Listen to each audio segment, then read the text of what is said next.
One of the things I found as a PR person is that we have to be persistent. And if a client or I want a relationship with a particular member of the media, I will make it happen. It just might take some time and some creativity. I really find a lot of inspiration in trying to find different ways to do things.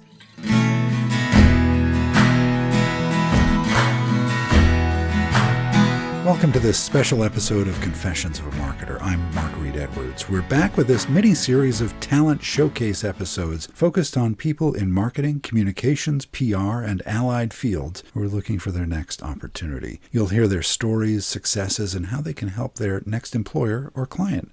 Today, I'm joined by Paula Lowe. Paula is the founder and principal of the PR Table, a marketing communications consulting firm where all of marketing has a seat at the table. Although Paula's expertise is in media relations and communications strategy, her experience encompasses all aspects of marketing communications, from email marketing, content development, and social media to website creation and maintenance. Paula has more than 15 years' experience having worked with large multinational corporate entities and small startup ventures within a wide range of industries, including technology, financial services, healthcare and medical, health IT, supply chain, nonprofits, and supply chain and logistics. Paula, it's good to have you on the show. Welcome. It's great to be here, Mark. Thank you. So, I just told your life story, but can you tell me more about yourself beyond what I just shared, your background and career path? Sure. It's always fun to sort of remember the story. I actually went to school in Boston and graduated with an associate degree in hospitality management. I quickly got a job at the Ritz-Carlton in a supervisory role, but realized that it was not going to afford me the opportunity to complete my degree, which was very important back then. So I transferred and got a job as an admin assistant at an environmental engineering firm. And about a year in, I transferred from the facilities department to the corporate communications department, and that was it. I fell in love with CorpComm. I began to realize that my natural storytelling and relatability with people was something I could leverage in a career that I would find satisfying and challenging. So I got in touch then with our PR consultant that was brought in. My boss said, I'm going to have you work with our PR consultant, help tell some stories. I think you'd be good at it. I said, great.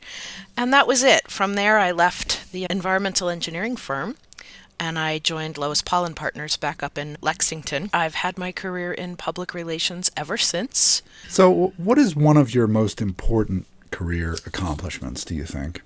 I have to say, working for Hebrew Senior Life in Boston, which is a nonprofit, they have a hospital license for Hebrew Rehab Center, and they have 8 or 9 senior housing locations throughout Greater Boston, and I was there at the onset and throughout COVID. And that was a very, very challenging, stressful, difficult time, but was also a really great learning opportunity because HSL is a leader in senior care. And the then CEO, he's since retired, but he was a real inspiration to see how he handled things, and we were able to bring them through that crisis really successfully. So what do you think you can offer your next employer or client? I think that the years of experience I have led me to be, although I am a PR specialist, if you will, my forte is media relations and analyst relations, securing those relationships. But, there's a breadth of services and strategy that I can bring to my clients. So relationship building, persistence. One of the things I found as a PR person is that we have to be persistent. And if a client or I want a relationship with a particular member of the media, I will make it happen. It just might take some time and some creativity. I really find a lot of inspiration in trying to find different ways to do things. I'm not a believer in this is the way we've always done it, so this is the way we should continue to do it. So if my clients are open to new ways of looking at things, I bring a lot of creativity and ideas that we can implement. And of course, strategy. I've done that for most of my career. Nothing is done in a bubble. There's always a strategic reason and business objective we're trying to achieve. I've never really done PR. I've been in areas around PR and talked to the press on occasion, but persistence is a quality for most of the people I know in PR who are great at their jobs because they build relationships over years. Yes. And you have to be persistent to do that. Absolutely. And it's a fine line. Some of the relationships I built early on in my career, I'm still friends with those reporters and editors. And I think one of the things that sets me apart, and maybe even it's a generational thing at this point too, but I never went to a reporter or editor with a pitch that I had to read off a sheet. I made sure I understood it. I made sure I understood the business value of what we were offering. And if they didn't accept it, I always asked why. I said, I know that time is tight, but what am I missing here? Because I am trying to be a good resource. I do my research. If I'm missing, I need to know what I'm missing and why. And sometimes they would tell me, sometimes they wouldn't, but often they'd say, that's a great question. Nobody asks that. It's not totally off the mark. It's the timing, or it's this. And that's valuable information to take back to a client as well. Why the pitches aren't working, or why the client thinks it's a great story, but maybe the media doesn't. And then we find a different way to go back to that person with what they can use. Yeah, and finding out their editorial calendar and just partnering up with them over the course of months or even years so that you can align with what the reporter's needs are. And those reporters are stretched thinner than ever now. Oh gosh, for sure. The landscape has changed significantly, and it's very challenging.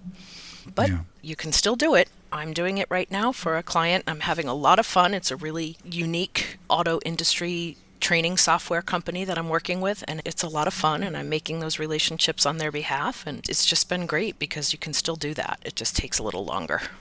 Yeah, and I'll ask one last question. How do you work with your client to set their expectations that they're not going to be in the Wall Street Journal or the New York Times next week? Isn't that the age-old question? Yeah.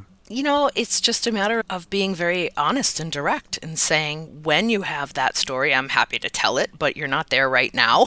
Or, it's going to take some time to secure those relationships and make those connections. One of the challenges, too, is the way people move around. Many of the people I worked with just a few short years ago are now in different roles, still within the media landscape, but different roles. It might mean that I need to get reconnected or connected with someone new. And those things do take time. So I just sort of set the expectation up front and let them know that there are certain criteria that you have to meet to get into a big publication like that, or even Forbes, Fortune, those kinds of publications. And those take time. They're not an overnight thing. Well, Paula, you've got a great story to tell for yourself. And thanks for joining me. I hope this podcast helps you find your next great gig. Thank you, Mark. I appreciate being here. Well, that's it for this mini-series. Together, we've met some extraordinary people. Ben Bradshaw, Jason Rasmussen, Jim Passant, Chuck Tanowitz, Kelly Lancasa, and today's guest, Paula Lowe. I hope we helped tell their stories and that they have nothing but good fortune to come. As for what's coming next for this podcast, stay tuned. We have one of the world's leading Amazon experts and the guest for the most popular episode of Confessions of a Marketer while we were away. That's Robin Johnson. She'll be with us next time, and we'll see you then.